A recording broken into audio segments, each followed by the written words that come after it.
Hello बच्चों, हम लोग अर्थमेटिक का बेटा लेवल 1 पढ़ रहे हैं और लेवल 1 में आज हम अपने 8वें टॉपिक प्रॉफिट एंड लॉस के पार्ट 3 पर चर्चा करने वाले हैं।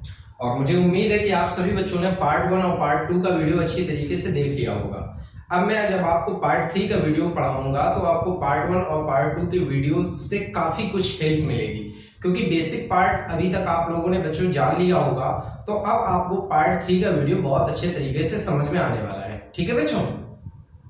हाँ तो बच्चों देखिएगा, दो इंपॉर्टेंट प्रश्नों के साथ आज का हम वीडियो स्टार्ट करते हैं। देखिएगा, जैसा कि इस प्रश्न में दिया गया है कि आलोक 25 केजी चावल 6 रुपए पर केजी की दर से 35 किलो चावल 7 रुपए पर केजी की दर से खरीदता है और दोनों को मिलाकर वह 6.75 रुपए पर केजी की दर से बेचता है, तो उसे कितने का लाभ अथवा हानि हुई, ये आपसे पूछा गया। जरा गौर करें। देखो बच्चों, सबसे पहले तो इसने 25 केजी चावल लिए हैं जो 6 रुपए पर केजी की रेट में है,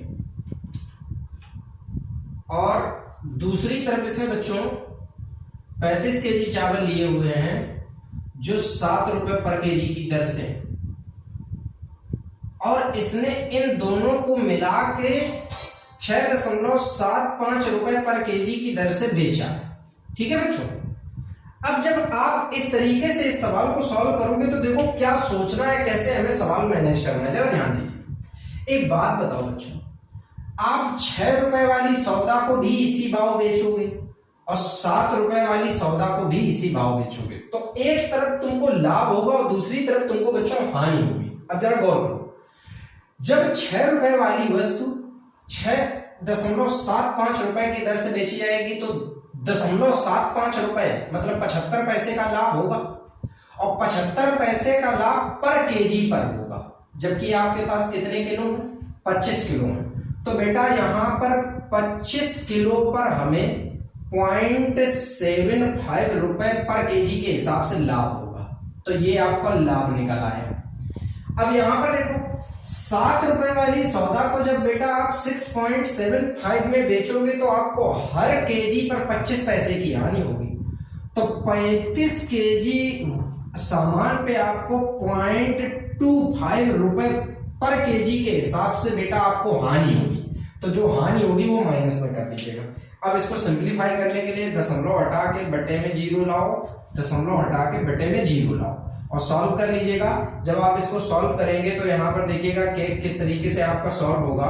यहाँ पर देखिएगा 25 चौका 100 मतलब 75 बटे 4 रुपए का आपको लाभ होगा। 25 चौका 100 मतलब यहाँ पे आपको 35 बटे 4 रुपए की हानि होगी। जब आप दोनों को सॉल्व करके निकालेंगे तो देखिएगा यहाँ पर आपका फाइनली हो जाएगा कितना, 75 में से 35 चला जाएगा तो बचेगा कितना, 40 बटे 4। तो ये 40 बटे 4 मतलब इससे काटेंगे तो आपका 10 रुपए का क्या निकला, लाभ। प्लस में है तो लाभ, और अगर माइनस में आता तो क्या बच्चों आंसर देते, हानि। तो किस तरीके से आपको इस सवाल को सॉल्व करना है ये समझ लीजिएगा। मैं एक बार दोबारा से एक्सप्लेन कर देता हूं। देखिएगा, 25 किलो चावल 6 रुपए पर केजी के भाव से लिए थे आपने, 35 किलो चावल 7 रुपए पर केजी के भाव से लिए थे, और दोनों को 6.75 रुपए पर केजी के भाव से आपने बेचा। इधर लाभ हो रहा है, इधर हानि हो रही है। ठीक, अब इधर आप 1 किलो पर 75 पैसे कमा रहे हो, तो 25 किलो पर आपने कमाए 75 बटे 4। ठीक, इधर आप 25 पैसे का नुकसान उठा रहे हो, तो एक किलो पर 25 पैसे का नुकसान, तो 35 किलो पर 35 बटे 4 का नुकसान। फाइनली आपका लाभ ज्यादा है, तो लाभ ज्यादा है तो इस हिसाब से 40 बटे 4 का लाभ है, मतलब 10 रुपए का क्या है, लाभ। तो किस तरीके से बच्चों आप इसका आंसर निकालेंगे ये बात आपको अच्छी तरीके से समझ में आ गई होगी। अब जरा अगला प्रश्न देखिएगा, अगला प्रश्न किस तरीके से आप लगाएंगे, जरा इसको भी देखिएगा। यहाँ पर भी सेम तरीके से लगाने का प्रयास करेंगे, लेकिन यहाँ पे आंसर हमें कोई और देना है, प्रतिशत में देना है, इसलिए थोड़ा सा स्टेप आगे बढ़ेगा। देखिएगा, सबसे पहले 26 केजी चाय 20 रुपए पर केजी की रेट से है, और इधर आपका 30 केजी चाय आपका किस रेट से, 36 रुपए पर केजी की रेट से। ठीक, और दोनों स्थितियों को मिला के हमने मिश्रण को 30 रुपए पर केजी की दर से बेचा, 30 रुपए पर केजी की दर से बेचा, ये भाव है। तो सबसे पहले एक तरफ इधर देखो लाभ कमा रहे हैं, इधर हमें हानि हो रही है, ठीक। तो टोटल आप ओवरऑल लाभ हानि को पहले काउंट कर लो। तो यहाँ पे आप देखो 1 किलो पे 10 कमा रहे हो, तो 26 किलो पे 26 गुणा 10, ये आप लाभ कमाओगे। दूसरी तरफ आपको हानि हो रही, 1 किलो पर 6 रुपए की हानि हो रही है, तो 30 किलो पे 30 गुणा 6, ये हानि हो रही। टोटल यहाँ पर देखिएगा 260 प्लस में आ गया और माइनस में आ गया, 3 छक्के 18, 180। कुल मिला के अगर आप यहाँ पर सॉल्व करेंगे तो आपको यहाँ पर 80 रुपए प्लस में मिलेंगे, जो कि आपके लाभ के हैं, ठीक। तो ये लाभ 80 रुपए का हो रहा। अगर हमसे केवल ये पूछा जाता कि कितने रुपए का लाभ है, तो बच्चों यहाँ पर हमारा आंसर होता 80 रुपए। लेकिन प्रश्न है कितने प्रतिशत का लाभ हुआ, तो प्रतिशत लाभ देने के लिए आप यहाँ पे पहले इसको भी सिंप्लीफाई करेंगे। जब इसको सिंप्लीफाई करेंगे तो यहाँ पर देखेंगे बच्चों किस तरीके से सॉल्व करेंगे। 26 दूनी 52, 520 रुपए यहाँ पर आ गए, 36 तिरका 108, 1080 रुपए इधर आ गए। दोनों को उठा के जोड़ लीजिएगा तो आपके 1600 रुपए बन जाएंगे। इसका मतलब आपने 1600 रुपए टोटल इन्वेस्ट किया। इन दोनों को जोड़ेंगे तो 1600 का इन्वेस्ट बनेगा। तो बच्चों ये 80 का जो लाभ है वो किस पर है, 1600 पे। गुणा कर लीजिएगा 100 का, इससे ये कैंसिल, 16 पंचे 80, मतलब इस व्यापार में आपको 5% का क्या हुआ, लाभ। तो किस तरीके से बच्चों आप इन दोनों सवालों को लगाएंगे, ये बात आपको बहुत अच्छे तरीके से समझ में आ गई होगी। बहुत इंपॉर्टेंट प्रश्न है, अच्छी तरीके से समझ लीजिए। इसके बाद इन प्रश्नों को नोट कर लीजिएगा, ठीक है बच्चों। हाँ तो बच्चों अब जरा अगला प्रश्न, एक और प्रश्न इसी बेस पे देख लीजिएगा कि इस तरीके से और कौन सा प्रश्न आ सकता है हमारे एग्जाम में। जरा ये देखिए, जैसा कि इस प्रश्न में दिया गया है कि 30 केजी चावल 10 रुपए पर केजी और 35 केजी चावल 11 रुपए पर केजी, ठीक। ये दो प्रकार के चावल खरीदे गए। अब इस बार इन्होंने हमें खुद बोला है कि हम किस भाव बेचें ताकि हमें 30% का क्या मिले, लाभ।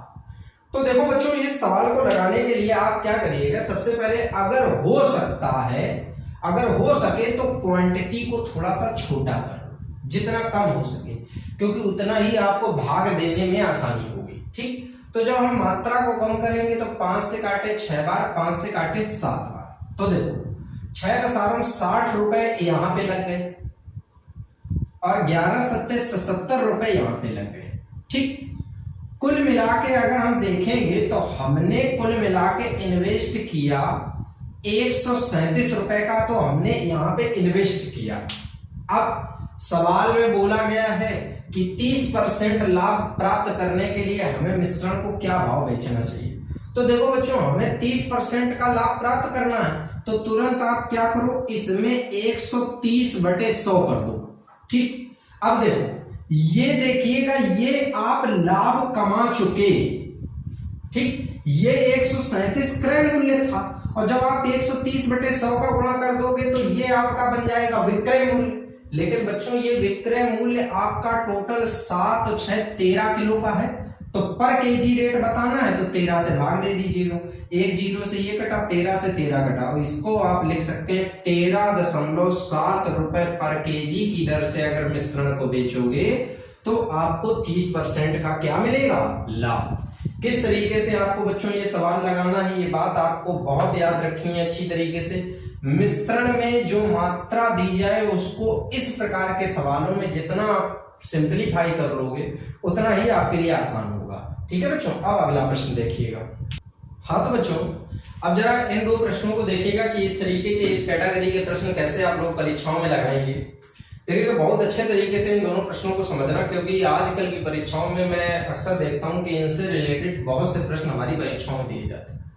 तो जो तरीका मैं समझाऊंगा आप उसको अच्छे तरीके से समझेंगे तो आपको कहीं कोई दिक्कत नहीं आएगी। जरा देखिए, कह रहा है एक व्यक्ति ने एक घोड़ा खरीदा और उसे 10% लाभ पर बेच दिया। यदि उसने उस घोड़े को 20% कम में खरीद कर 10 रुपए अधिक में बेचा होता तो उसे 40% का लाभ होता। ठीक,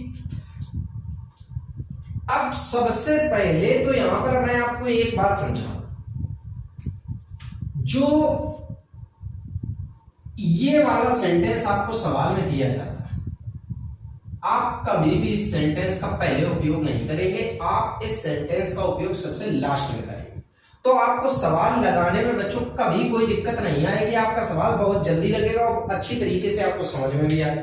जल्द देखते हैं, एक तरफ हम कॉस्ट प्राइस लिखते हैं, दूसरी तरफ हम सेलिंग प्राइस लिखते हैं, दोनों बातें समझाएंगे आपको। इन्होंने कहा है कि एक व्यक्ति ने घोड़े को 10% लाभ पर बेचा, मतलब घोड़ा 100 का 110 पे बेचा। ठीक, 100% वाला चीज 110% में आपने बेच दिया और कह रहे अगर 20% कम में खरीदा होता और 20% कम में खरीदते तो 80% में खरीदते तो उसे 40% का लाभ होता। 40% का लाभ बच्चों अगर आप 80 पे कमाएंगे तो जरा गौर करिएगा, पहले तो समझा देना चाहता हूं 80 का जब आप 40% निकालोगे तो मिलेगा 32। अगर आप 80 पर 40% लाभ कमाओगे तो 32 का लाभ कमाओगे, और अगर 32 का लाभ कमाओगे तो आप घोड़ा को बेचोगे 112% में। अब जरा गौर करो, आप 110% में बेच रहे थे, आप 112% में बेच रहे हैं। कितने अधिक में आपने बेचा? 2% अधिक में बेचा। अब इस लाइन को पढ़ो, 10 रुपए अधिक में बेचा। आप 2% अधिक में बेचा, यहां 10 रुपए तो 2% की वैल्यू 10 रुपए, तो 1% की वैल्यू बच्चों कितनी? 5 रुपए। अब 1% की वैल्यू जब बच्चों 5 रुपए मिल गई तो हमें बतानी है लागत मूल्य, तो लागत मूल्य यहाँ पे 100% की वैल्यू, हमारा आंसर बन गया 500 रुपए। तो किस तरीके से हमें बच्चों इस प्रकार के सवालों का आंसर देना है आपको समझ में आ गया होगा। अब इसी कैटेगरी का एक प्रश्न मैं आपको और समझाता हूं, जरा गौर करिएगा। यहाँ पे भी बच्चों आप लोग सबसे पहले एक तरफ सीपी लिखेंगे, दूसरी तरफ एसपी लिखेंगे। मैंने कहा स्टेप आप याद रखेंगे तो गलती नहीं होगी आपसे। तो हमें यहाँ पे ये वाली लाइन का उपयोग सबसे बाद में करना है। ठीक, अब जरा देख लीजिएगा। तो सबसे पहले हम शुरू करते हैं, एक व्यक्ति ने एक वस्तु खरीद कर 10% हानि पर बेच दी, मतलब सीधा है कि 100% वाली चीज यहां पर 90% में बेची गई। देखो सवाल में जैसा बोले आप करते जाओ, बाकी अपने आप सेट हो जाएगा। और कह रखा है कि उसे 20% कम में खरीदता तो उसे 40% का लाभ होता। 20% कम में खरीदता तो 80% में खरीदता, और 40% का अगर लाभ होता तो यहां पर बच्चों 80 का 40% जब निकालोगे आप तो निकलेगा 32 का लाभ होगा। तो 80 पे जब 32 का लाभ होता 112% की वस्तु बेचोगे आप। अब जरा गौर करो, आप यहां पे देखिएगा 90% की कोई वस्तु बेच रहे थे, अब आप 112% पे बेच रहे हो। ये बताइएगा आपने सेलिंग प्राइस को कितना बढ़ा दिया? तो 22% बढ़ाया। यहाँ पे 22% बढ़ाया है और यहाँ 55 रुपए अधिक में बेचता है। तो 22% की वैल्यू बच्चों आप कितना कर सकते हो? 55 रुपए। 11 दूनी 22, 11 पचे 55, एक की वैल्यू निकालोगे तो 2.5, 2 का जब 5 में भाग जाएगा तो 2.5। तो 1% की वैल्यू हमें बच्चों मिली 2.5। हमें 100% की वैल्यू बतानी है बच्चों, तो आंसर आएगा 250 रुपए। तो किस तरीके से हमें इस सवाल का आंसर देना है, ये बात आपको बहुत अच्छी तरीके से बच्चों क्लियर हो गई होगी। देखिएगा हमारा उद्देश्य ये है कि आपको हर सवाल बड़े अच्छे तरीके से समझ में आ जाए, इसलिए मैं प्रयास करता हूं कि आपको एक बेहतर से बेहतर तरीका बताऊं। आप इन सवालों को बहुत अच्छे तरीके से समझिएगा, इनको नोट कर लीजिएगा और ये हमेशा आपको काम आएंगे। ठीक है बच्चों, आप अगला। हाँ तो बच्चों अब जरा अगले प्रश्न को देखिएगा कि अगला प्रश्न किस तरीके से हमें लगाना है। बेहद आसान प्रश्न है, बिल्कुल टेंशन लेने की जरूरत नहीं, आराम से समझिएगा। आपसे कह रहा है एक दुकानदार कुछ वस्तुओं का खरीद मूल्य 500 रुपए अदा किया तथा उसका उन्होंने कह रखा है उनका 3/4 भाग उसने 12% हानि पर शेष 8% लाभ में बेच दिया। पूरे सौदे में उसे क्या प्राप्त हुआ? सबसे पहले तो इस सवाल को लगाने के लिए मैं आपको एक बात बोलूंगा, यहां पर इस चीज का अभी हमारे सवाल में तब तक कोई यूज नहीं है जब तक यहाँ पे प्रश्न रुपए में ना किया जाए। अगर लिख देता पूरे सौदे में कितने रुपए का लाभ प्राप्त हुआ या कितने रुपए में हानि प्राप्त हुई, अगर रुपए में आंसर करता तो हम इस 500 का यूज करेंगे, ठीक। और अगर रुपए में यूज, अगर आंसर रुपए में नहीं मांगा तो इसका कोई यूज नहीं करेंगे। आप देखिएगा कैसे हम इस सवाल को लगाएंगे, जरा देखिएगा। सबसे पहले 3/4 भाग बोला है तो आप ऐसा करो, सौदा मान लो 400 रुपए की, बटे में 4 है इसलिए आपने यहां पे मान लिया 400 रुपए का सामान है।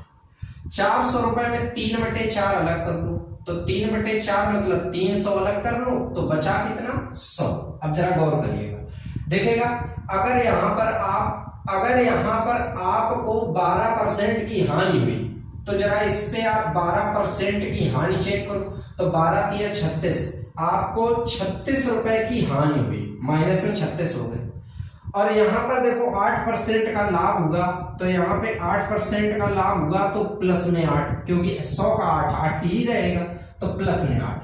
ओवरऑल आप यहाँ पे देखेंगे तो दोनों तरफ से आपको पता चलेगा कि यहाँ पे कुल मिला के आप माइनस में 28 हो, माइनस में कितना हो, 28।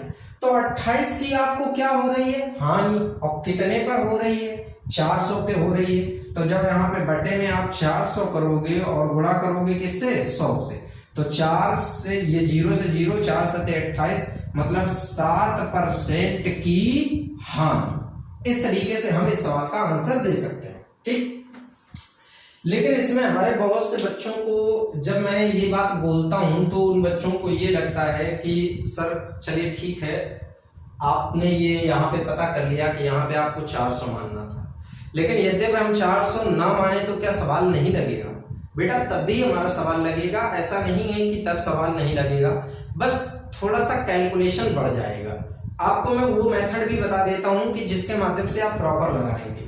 आपका 500 रुपए का सामान था, चलो ठीक, 500 रुपए का सामान ले लीजिए, 3/4 भाग। अब जब बच्चों आप इसका 3/4 भाग निकालोगे तो आपको सॉल्व करना पड़ेगा, तो आपका हो जाएगा यहां पर जब आप सॉल्व करेंगे तो 5 तिया 1500/4 सॉल्व करेंगे तो 750/2, या यहां पर सॉल्व करेंगे तो 37 मतलब 375.5 आएगा, ठीक।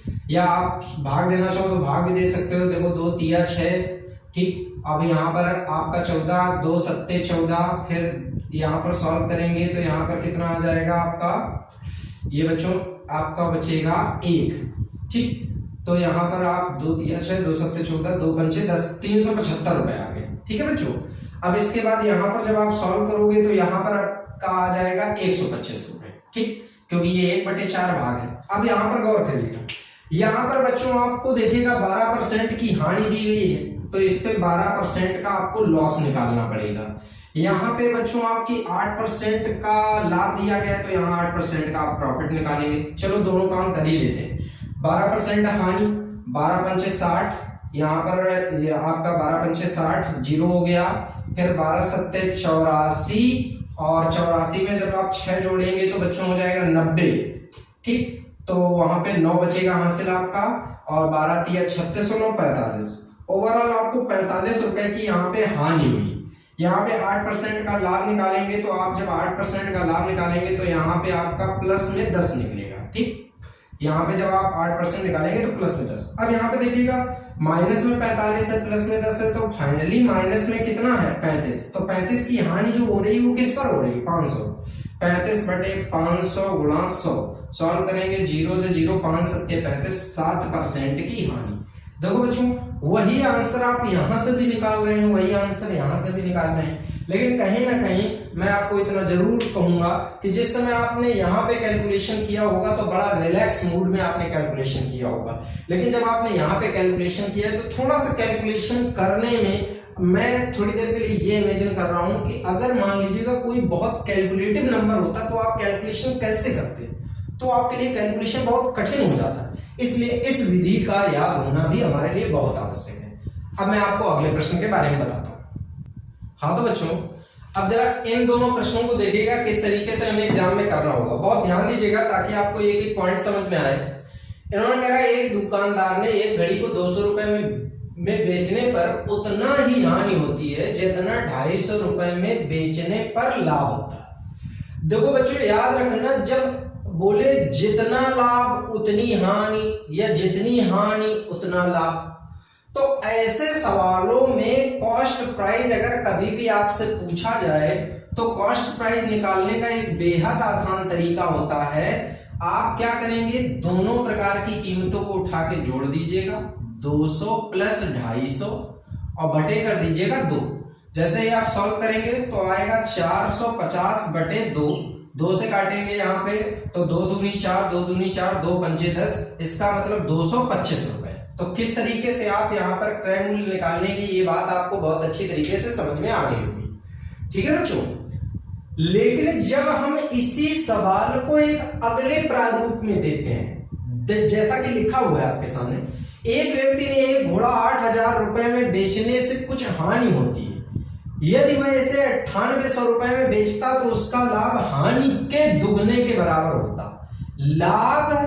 लाभ हानि के 2 गुने के बराबर होता, तो घोड़े का क्रय मूल्य ज्ञात करो। देखो ऐसी स्थिति में जब आप सवाल लगाएंगे तो कैसे लगाएंगे, मैं आपको एक विधि बताता हूं, जरा गौर करिएगा। सबसे पहले तो मैं यहां पर एक बात समझाऊंगा। आप यहां पर देखिएगा 8000 रुपए में बेचते हैं तो हानि होती, ठीक, 9800 में बेचते हैं तो लाभ होता है। अब एक बात स्पष्ट है कि लाभ हानि से दुगना है, तो हानि 1 और लाभ 2, ये बात समझिए। और इनके बीच सिंबल लगाएंगे, इसमें माइनस इसमें प्लस। अब देखो आपको एक तरीका बताते हैं ताकि आप सवाल जल्दी लगाएं। यहां पर आप एक काम करना, इन दोनों का अंतर निकालना 1800 और इन दोनों का अंतर देखेंगे तो 3 की वैल्यू बच्चों यहां पर दी गई है 1800, तो जैसे ही आप 1 की वैल्यू निकालेंगे तो 1 की वैल्यू आएगी 600।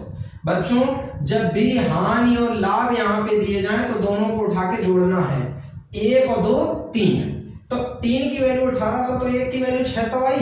अब चाहो तो आप यहां पे लिख लो 600 और चाहो तो यहां लिख लो 1200, दोनों तरफ से आंसर आ जाएगा। अब मैं आपसे प्रश्न करता हूं, आपने घोड़े को 8000 रुपए में बेचा और आपको बेटा 600 रुपए की हानि हुई। दिमाग लगाओ, अगर घोड़ा 8000 रुपए में बेचकर हमें 600 का नुकसान हो गया, इसका मतलब घोड़े की लागत 8000 प्लस 600। सॉल्व करेंगे आंसर आएगा 8600 रुपए। ये 8600 रुपए इस घोड़े की क्या निकली, लागत। इधर से भी अगर हम लगाएंगे तो भी आंसर आ जाएगा, 9800 में से आपको 1200 घटाना पड़ेगा और आपका लागत मूल्य आ जाएगा। आपको ये दोनों ही सवाल मुझे उम्मीद है कि बहुत अच्छे तरीके से, ये तो चलो आसान है, बहुत जल्दी क्लियर हो जाएगा। बस इसको थोड़ा अच्छे तरीके से तैयार कर लेना। जरूरी नहीं है कि बेटा हमेशा 2 गुना दे, 3 गुना, 4 गुना, 5 गुना, कुछ भी करके दे, लेकिन आपका तरीका कभी नहीं बदलेगा और हमेशा आप आंसर निकाल पाएंगे। ठीक है बच्चों? हाँ तो बच्चों अब जरा अगले 2 प्रश्न देखिएगा किस तरीके से हम सॉल्व करेंगे, जरा इनको भी देख लीजिएगा। एक व्यक्ति ने 2 वस्तुएं A तथा B 5000 रुपए की खरीदी। उसने A को 20% लाभ पे तथा B को 10% हानि पर बेचा। इस प्रकार उससे अपनी लागत पर 2% का लाभ हुआ। तो A का क्रय मूल्य ज्ञात करो। देखो जब भी बच्चों इस तरीके का सवाल कभी भी एग्जाम में आपको दिया जाए कि एक आदमी कुछ लागत लगा के कोई भी वस्तु खरीदता है 2 प्रकार की, फिर एक को लाभ या एक को अलग लाभ, या एक को लाभ या एक को हानि पर बेचे, और फिर फाइनली कोई लाभ या हानि में से कुछ भी दे। तो इस प्रकार के सवाल जब भी आपको एग्जाम में मिलेंगे तो इसमें आप एलिवेशन का मेथड अप्लाई करेंगे ताकि आप जल्दी सवाल को लगा पाए। देखिए बच्चों, जैसा कि यहां पर दिया गया है कि A को 20% लाभ पे बेचा है और B को 10% हानि पर बेचा है, तो सबसे पहले तो हम इस तरीके से लिखेंगे प्लस 20% और माइनस 10%, ठीक, और फाइनली 2% का लाभ तो प्लस 2%। अब देखो एलिगेशन में एक सिद्धांत काम करता है प्रॉफिट एंड लॉस में कि अगर सेम तरीके के साइन होते हैं तो घटा देते हैं, तो 20 और 2 का अंतर 18, और अपोजिट साइन जोड़ देते हैं तो 10 और 2 का अंतर बेटा 12। अब यहां पर सॉल्व करिए, जब सॉल्व करेंगे तो 6 दूनी 12, 6 तिया 18, मतलब यहां पर इनकी लागत का अनुपात 2:3, तो हमारे हिसाब से कुल मूल्य हुआ 2 3 5। बच्चों 5 की वैल्यू दी है 5000, तो बताओ फिर 1 की वैल्यू यहाँ पे कितनी बनी 1000, और हमसे पूछा है 1 का क्रय मूल्य। बच्चों 1 का क्रय मूल्य 2 की वैल्यू बेटा आप आंसर में क्या दोगे 2000। ये हमारा हो गया आंसर। तो किस तरीके से ये सवाल सॉल्व किया जाएगा ये आपको अच्छी तरीके से समझ में आ गया होगा। ठीक है बच्चों, अब जरा हम अपने अगले प्रश्न को देखते हैं कि अगला प्रश्न किस तरीके से हम लोगों को लगाना है। जरा गौर करिए, देखिएगा बच्चों अगले प्रश्न में कहा गया है कि एक दुकानदार अपनी वस्तुओं पर क्रय मूल्य से 20% अधिक मूल्य अंकित करता है, ठीक, और उन वस्तुओं के 3/4 भाग को अंकित मूल्य पे बेच देता है। मतलब जितना ही बढ़ा के लिखा उसी मूल्य पे बेच देता है, और लिखा है शेष वस्तुओं को अंकित मूल्य के 50% पर बेचता है। तो इस व्यापार में उसका लाभ प्रतिशत पूछा है। तो देखो सबसे पहले तो मैं आपको इस सवाल में बताऊं, माना एक आदमी 100% किसी बिजनेस में इन्वेस्ट करता है, मान लो 100% उसने लगाया, और जब व्यापार शुरू करता है तो 20% ज्यादा लिख देता है, तो 120% उसने लिख दिया। फिर इसके बाद 3/4 भाग को तो अंकित मूल्य पे ही बेच दिया। अब 3/4 भाग को जब आप अंकित मूल्य पे बेचोगे तो इसका 3/4 निकालेंगे तो 3/4 निकलेगा 90। इसका 3/4 कितना निकला 90। मतलब हमने इसमें से 90 रुपए का सामान तो इसी रेट पे बेच दिया। अब बताओ बच्चों हमारे पास जो सामान बचा वो 30 रुपए का बचा, लेकिन शेष को अंकित मूल्य के 50% पे, तो हमने शेष को 30 पे नहीं बेचा, शेष को बेचा कितने में 15 रुपए में। अब ये बताइएगा बच्चों, यहाँ पर 90 रुपए का सामान हमने बेचा, यहाँ 15 रुपए का सामान बेचा, फाइनली कुल मिला के हमारे पास अमाउंट कलेक्ट होके आएगा 105। देखिएगा आपने बिजनेस में यहाँ पे बेटा लगाए कितने थे 100, और हमारे पास फाइनली इस समय आए कितने हैं 105। तो ये बताइएगा जब 100 लगाने के बाद 105 मिलेंगे तो आपको लाभ कितना हुआ, तो आंसर आएगा 5%। तो किस तरीके से बच्चों ये सवाल लगाए जाएंगे ये बात आपको अच्छी तरीके से समझ में आ गई होगी। आप दोनों ही प्रश्नों को अच्छी तरीके से नोट कर लीजिएगा। अब मैं आपको अगले प्रश्न के बारे में बताता हूँ। हाँ तो बच्चों अब जरा इस प्रश्न को देखिएगा कि किस तरीके से आप लगाएंगे। आपसे कह रहे हैं एक दूध वाला दूध को 45 रुपए प्रति लीटर बेचे तो उससे 350 की हानि होती है, किंतु जब वह दूध को 50 रुपए लीटर बेचे तो उसे 450 का लाभ होता है। दूध वाले के पास कितना दूध होना चाहिए, मतलब उसके पास कितना आयतन है दूध का। देखो बच्चों अगर इसका बेसिक तरीके से हम लगाने की कोशिश करेंगे तो बहुत लंबा नहीं, लेकिन फिर भी थोड़ा सा सवाल लगाने में टाइम लगेगा। लेकिन मैं आपको एक इसकी बहुत आसान विधि बताऊंगा जिससे आप इस सवाल को बहुत जल्दी लगा पाएंगे। देखिएगा सबसे पहले तो आप यहाँ पे देखें, आपने 45 रुपए वाले दूध को 50 रुपए में बेचना शुरू कर दिया। गौर करिए, मतलब पर लीटर पे आप 5 रुपए इंक्रीज कर रहे हो, ठीक। जैसे ही आपने प्रत्येक लीटर पे 5 रुपए बढ़ाए तो तुरंत आप 350 रुपए की हानि से 450 रुपए लाभ पर पहुंच गए। मतलब सोचने वाली बात यह है कि आप 350 माइनस में चल रहे थे, अब आप 450 प्लस में चल रहे हैं। तो गौर करो, आप 350 माइनस की जगह 450 प्लस में पहुंचे कैसे होंगे। सबसे पहले तो आपने 350 की हानि कवर की होगी, फिर आप 450 उसके ऊपर कमाए होंगे, तो कुल मिला के आप कितना एक्स्ट्रा कमा लिए, पहले की तुलना में 800 रुपए एक्स्ट्रा कमा लिए। और 800 रुपए एक्स्ट्रा कमाने का रीजन क्या है, क्योंकि पर लीटर मतलब प्रत्येक लीटर पर 5 रुपए बढ़े, तो प्रत्येक लीटर पर 5 रुपए बढ़े, 800 रुपए आप बढ़ा के कमाए। इसका मतलब यहाँ पे 5 एकम 5 5 का 30, 160 लीटर क्या होना चाहिए दूध। 160 लीटर दूध होगा तभी इस दूध वाले को 450 रुपए का लाभ होगा। तो किस तरीके से बच्चों आप इस सवाल को लगाएंगे ये बात आपको अच्छे तरीके से समझ में आ गई होगी। मैंने इस हानि को और इस लाभ को जोड़ लिया और जोड़कर इस रेट के अंतर का क्या दे दिया, भाग दे दिया, तो आपको दूध का आयतन मिल गया। अच्छी तरीके से बच्चों एक एक वीडियो को देखिएगा, हमारा देखिएगा पूरा प्रयास ये है कि आपको वीडियो के माध्यम से मैं ज्यादा से ज्यादा जानकारी दे सकूं, एक क्लास का प्रारूप ही बनाने की हमारा पूरा प्रयास है कि आपको बेहतर से बेहतर चीजें हम इस वीडियो के माध्यम से दे सकें। बस एक एक चीज को आपको अच्छी तरीके से बच्चों तैयार करनी है, कहीं कोई डाउट नहीं होना चाहिए, इसलिए आप हमारे द्वारा बताए हुए हर कॉन्सेप्ट को अच्छी तरीके से नोट करेंगे। ठीक है बच्चों।